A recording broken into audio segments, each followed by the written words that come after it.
আসসালামু আলাইকুম প্রিয় বন্ধুরা, এটি হচ্ছে চট্টগ্রাম বাইজিৎ লিংক রোড। এই রোডে কিন্তু আসলে অন্য অন্য রোডের তুলনায় হয়তো একটু বেশি অ্যাক্সিডেন্ট হয়।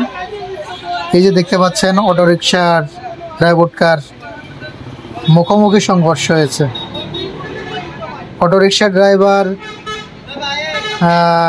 উনি বেশি আঘাত পাইছে, ওনাকে মেডিকেল পাঠাই দেওয়া হয়েছে।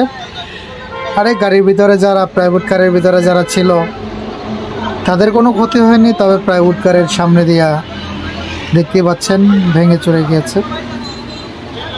আসলে অটোরিকশা চালাইতে যদি না দেওয়া হয় তাহলে যারা আসলে খেটে খাওয়া মানুষ তাদের সমস্যা হবে, অনেক সমস্যা হবে। দেখা গেছে অটোরিকশা বন্ধ করে দিলে এই মানুষগুলি যখন কাজ কাম করতে পারবে না, তখন চুরি ছিনতাই বিভিন্ন ধরনের সমস্যার সৃষ্টি হবে। আর চালাইতে দিলে রাস্তাঘাটের জ্যাম অথবা বিভিন্ন অ্যাক্সিডেন্টের কারণ হয়ে দাঁড়ায়।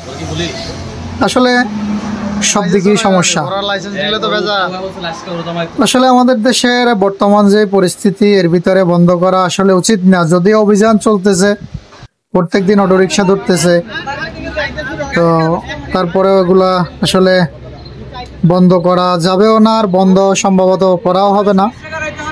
তবে আমার মতে অটোরিকশা ড্রাইভার যারা আছে তাদের একটু সচেতনভাবে চালানো দরকার, যাতে তার কারণে অন্য কারো ক্ষতি না হয়।